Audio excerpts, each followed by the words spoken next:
Aivan mahtavaa aloittaa taas kausi, että keli on parhaimmillaan, pakkasta aamuisin, päivällä muutama aste plussaa ja aurinko paistaa ja rinnehän on ihan huippukunnossa heti lokakuun alussa, että on kyllä tosi kiva olla taas suksilla.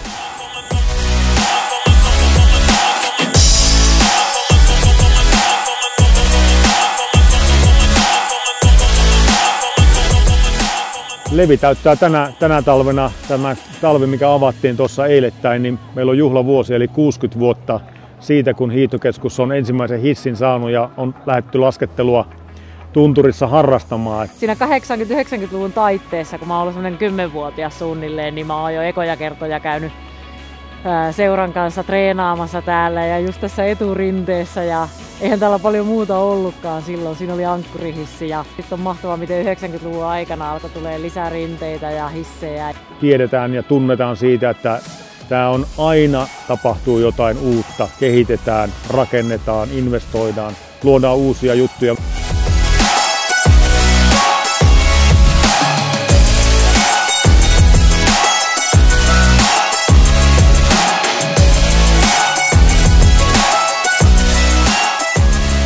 No, mahtavahan se on aloittaa taas kausi tän ja aikaisesti täällä Levillä ja tatu on prima kunnossa ja ilma on kuin morsian, niin mikä täällä on hiihellessä. No Levihän on mulle tuttu paikka ihan lapsuudesta asti, että täällä ollaan käyty vanhempien kanssa ja sit jossain vaiheessa ruvennut itse käymään jo treenileirillä ja tää on tosi rakas meidän koko perheelle.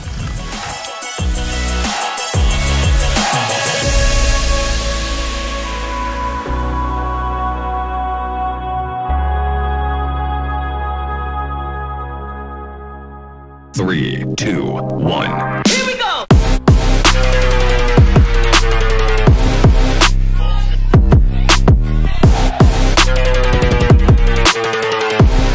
Tää Levi avajaisviikko on ollut aivan mahtava. Ihan hullu hauska tapa aloittaa kausi. Me tultiin perjantaina. Täällä oli parkki valmiina, rinteet hyvässä kunnossa, aurinkopaisto. Ei ole parempaa tapaa. Aina on mukava palata Leville. Levi on mun lempikeskuksia täällä Suomessa. Tää on niin monipuolinen. Täällä on hyvä parkki, mutta mua itse kiinnostaa myös tuo vapaa laskeminen. Täällä on hyvät mettälaskut ja jos on hyvä lumitilanne, niin pääsee laskemaan myös putskuun.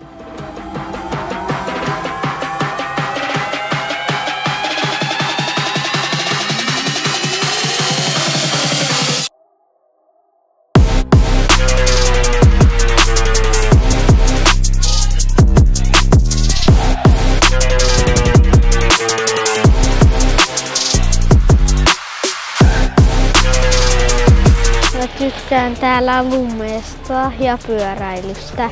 No lumi on hyvä ja kilpailut on parhaita. Oli tosi siisti nähdä, että tänne avajaisiin oli järjestetty myös freestyle ja freeski kilpailu Lappi-kappi.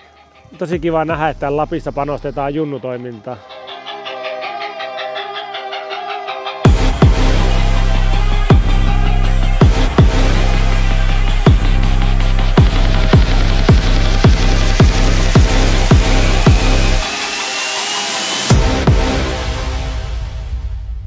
Mä suosittelen kaikille kokemaan tämän alkauden täällä Levillä. Täällä on upeat maisemat, rinteet hyvässä kunnossa ja muutenkin hyvä fiilis laskea. Kyllä mä suosittelen kaikkia tulemaan kokemaan Levin talven, että täällä on ladut loistavassa kunnossa ja rinteitä riittää ja uusia rinteitä on avattu ja hissejä, että ehdottomasti niin kaikki kokemaan vaan Levi. Ei muuta kuin tervetuloa vaan tänne pohjoiseen ja Leville, että meillähän talvi täällä jo on. Rinne auki ja hiihtoladut auki ja pakkasta on ja sitä mukaan lisää lunta tulee rinteisiin ja rinteitä aukeaa.